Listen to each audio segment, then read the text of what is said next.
வாழ்க வளமுடன். சிவாய நமவோம். அடியேன் உங்கள் சித்தன் சிவஸ்ரீ ஜெயப்பிரகாசம் பேசுகிறேன். ஆடி மாதம் தேவர்களின் இரவு பொழுது ஆரம்பமாகின்ற ஒரு காலம். முன்னோர்களுடைய சக்தி அதிகமாக இருக்கின்ற காலம், பெண் தெய்வ வழிபாடு அதிகமாக இருக்கின்ற காலம் அப்படின்னு சொல்லணும். இந்த ஆடி மாதத்தினுடைய சிறப்பு என்ன அப்படின்னா, இந்த ஆடி மாதம் அப்படிங்கிறது தட்சநாயன புண்ணிய காலம். இந்த தட்சநாயன புண்ணிய காலத்தில் வரக்கூடிய முதல் அமாவாசை இந்த ஆடி அமாவாசை. இந்த ஆடி அமாவாசை அன்னைக்கு தான் பித்ருக்கள் அப்படிங்கிற நம்மளுடைய முன்னோர்கள் வாழுகின்ற தென் திசையில் இருக்கக்கூடிய அந்த பித்ரு உலகத்தினுடைய கதவுகள் திறக்கப்படுகிறது.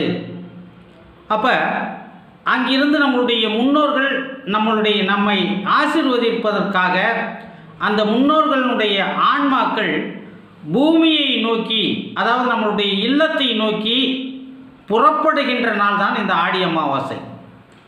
இந்த ஆடி அமாவாசை அப்படிங்கிறது மிகவும் சிறப்பு வாய்ந்தது. அப்படின்னா, நவ கிரகங்களில் 2 பெரிய ஒளி கிரகங்களாக இருக்கக்கூடியது சூரியனும் சந்திரனும்.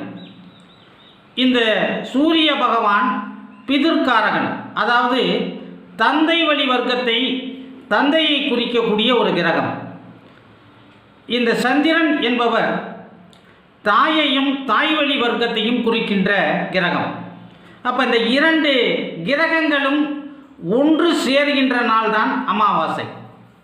இந்த ஆடி அமாவாசை அப்படிங்கிறது சூரியன் கடகராசியில் பிரவேசிக்கின்ற காலம். அப்போ அந்த கடகராசி என்பது சந்திரனுடைய ஆட்சி வீடு. அப்போ சூரிய பகவான் இந்த சந்திரனுடைய ஆட்சி வீட்டில் சந்திரனுடைய சேருகின்ற காலம்தான் இந்த ஆடி அமாவாசை. இப்போ இந்த அமாவாசை என்பது முன்னோர்களுடைய வழிபாட்டிற்கு மிகவும் சிறந்த நாள். அன்னைக்கு பார்த்தீங்க அப்படின்னா, கடல் நதிகள் எல்லாம் நீராடி நம் வீட்டில் இறந்த அந்த முன்னோர்களுடைய ஆன்மாக்களுக்கு எள்ளும் நீரும் கொடுக்கின்ற, திதி தர்ப்பணம் கொடுக்கின்ற ஒரு நாள். பொதுவாக நம்மளுடைய முன்னோர்களை நல்ல முறையில் பூஜை செய்து வழிபாடு செய்தால்தான் நம் குடும்பங்களில் எந்த குறைகளும் இருக்காது. ஒரு குடும்பத்தில், அதாவது திருமண தடை, குழந்தை பாக்கியம் தாமதம், அதே மாதிரி தொழிலில் நிரந்தரமான தொழில் இல்லாமல் நீடித்த நோய், அந்த நோயே தீரல, அந்த நோய்க்கு நிறைய செலவு பண்ணுறாங்க, இப்படிலாம் இருந்தது அப்படின்னா அந்த குடும்பத்தில் கண்டிப்பாக பித்ருக்களுடைய தோஷம் இருக்கும். பித்ருக்கள்னால் யார்? நம்மளுடைய முன்னோர்கள். அந்த முன்னோர்கள் அதாவது மனக்குறையோடு இறந்துருப்பாங்க. அது இல்லாமல் இந்த துர்மரணம் அடைஞ்சவங்க, அதே மாதிரி இந்த விபத்துக்களில் இறந்தவங்க, இதெல்லாம் இந்த ஆன்மாக்கள்லாம் பார்த்தீங்க அப்படின்னா அவங்கள முறைப்படி நாம் பூஜை செய்து வழிபாடு செய்யலை அப்படின்னா அவங்களுடைய ஆசை நமக்கு கிடைக்காது.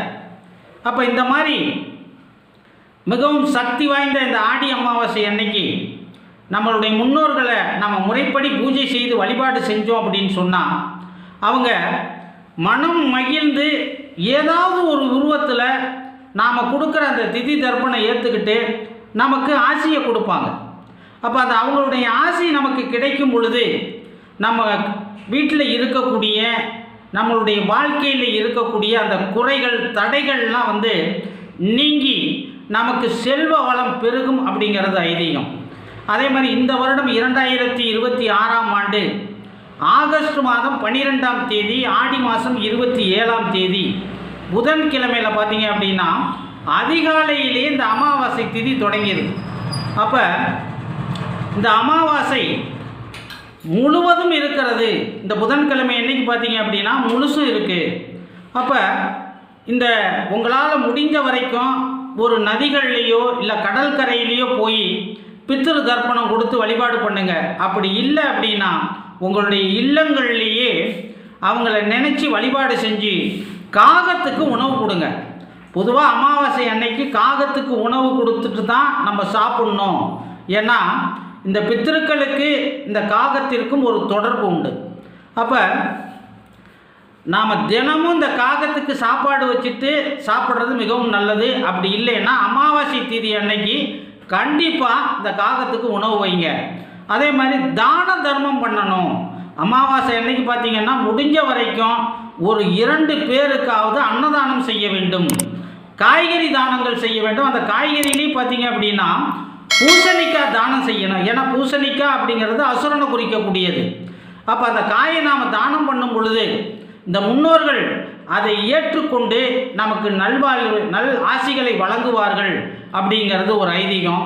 அதே மாதிரி பார்த்தீங்க அப்படின்னா இந்த அமாவாசை அன்னைக்கு நீங்கள் பித்ரு பூஜையெல்லாம் செஞ்சுட்டு இந்த முன்னோர்களினுடைய படம் இருந்தால் அந்த படத்திற்கு கண்டிப்பாக துளசி வையுங்க. இந்த துளசி வைக்கும் பொழுது நாராயணனுடைய ஆசி நமக்கு கிடைக்கும். அதை அவங்க மனம் மகிழ்ந்து ஏற்றுக்கிட்டு நமக்கு ஆசிகளை வழங்கிவிட்டு செல்வார்கள். ஆடி மாத அமாவாசை அன்னைக்கு பித்திருக்கள் உங்கள் இல்லம் தேடி புறப்படுவார்கள்.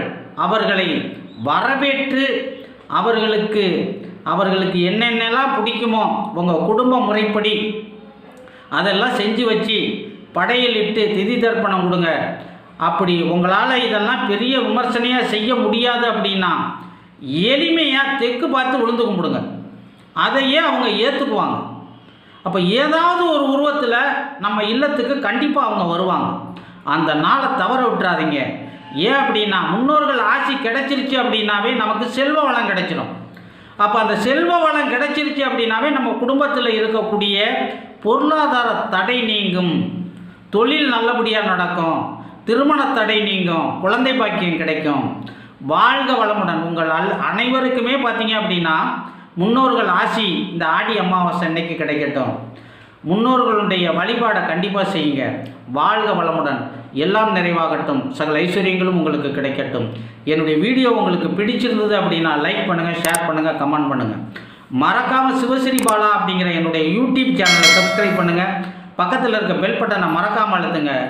வாழ்க வளமுடன். ஓம் நற்பவி.